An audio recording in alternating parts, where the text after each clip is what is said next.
Miyako's story began in a house built from silence and shattered glass. Her parents were trapped in a volatile, disintegrating marriage. Completely consumed by their own hatred for one another, they viewed Miyako not as a daughter, but as a living reminder of their mutual mistakes, neglected and ignored. She learned early on that her voice held no power in her own home, forcing her to find solace away from the suffocating tension of her living room. By the age of 14, the streets became Miyako's true home, and the roar of motorcycle engines replaced the screaming of her parents. She was drawn to a local, underground biker crew known for their reckless, midnight races and defiance of the law.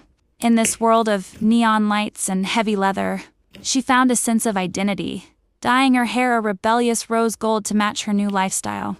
The crew offered her the structure and attention she starved for, and she quickly traded her school uniform for combat boots.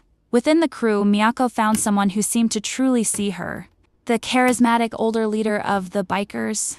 He treated her like royalty, feeding her the affections she had been denied her entire life. Blinded by her first real experience with love, Miyako became fiercely devoted to him, ignoring the increasingly dangerous and illegal operations the crew ran. She viewed the group as her chosen family, completely unaware that she was merely a chess piece in a much larger, darker game. The illusion shattered on a rainy Tuesday, midnight, during a massive police raid on their main warehouse hideout. As flashing red and blue lights surrounded the building, panic erupted and Miyako looked to the leader for protection. Instead of saving her, he shoved a heavy duffel bag of stolen electronics into her arms and locked the exit door behind him. He used her as a literal shield, leaving her alone in the blinding lights to take the full fall for the crew's crimes.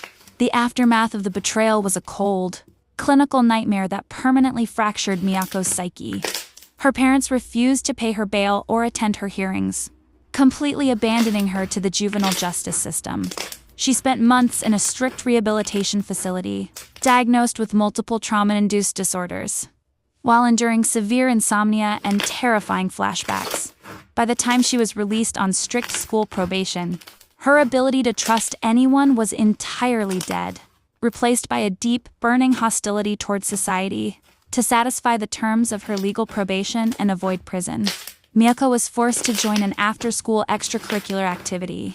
She chose the literature club purely because it seemed small, quiet, and easy to ignore.